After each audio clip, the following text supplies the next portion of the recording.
আজ যে গ্রামের কথা বলবো তা হলো শ্যামলপুর। সকাল থেকে গ্রামের চাষিরা মাঠে যায় ধানের গোলা তৈরি করতে। ধান বাড়িতে আনতে পারলে তবেই গ্রামের চাষিদের ছুটি।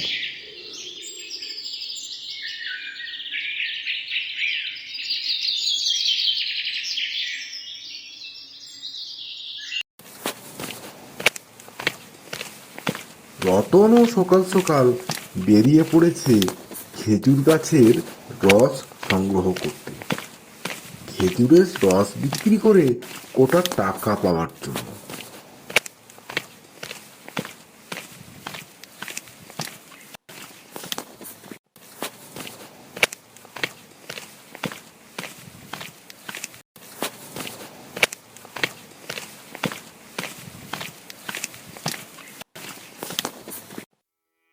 এ নাও দাদু, রসটা ঢেলে রাখো, আমি ধান কাটতে যাচ্ছি, তার জন্য ওরা 50 টাকা দেবে বলেছে।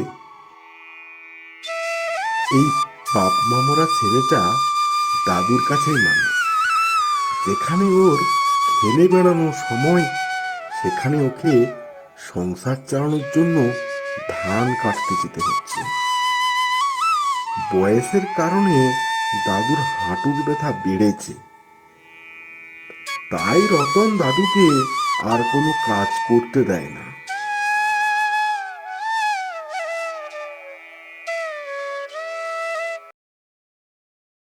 পরের দিন সকাল থেকে শুরু হলো মুষলধারে বৃষ্টি।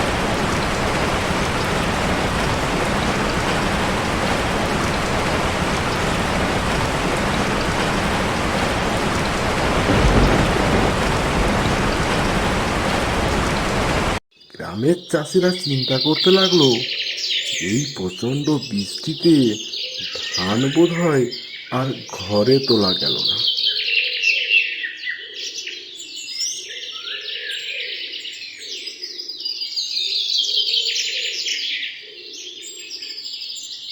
বৃষ্টিটা একটু কমতেই রতন চলেছে মাঠে খেজুর গাছের রস সংগ্রহ করতে।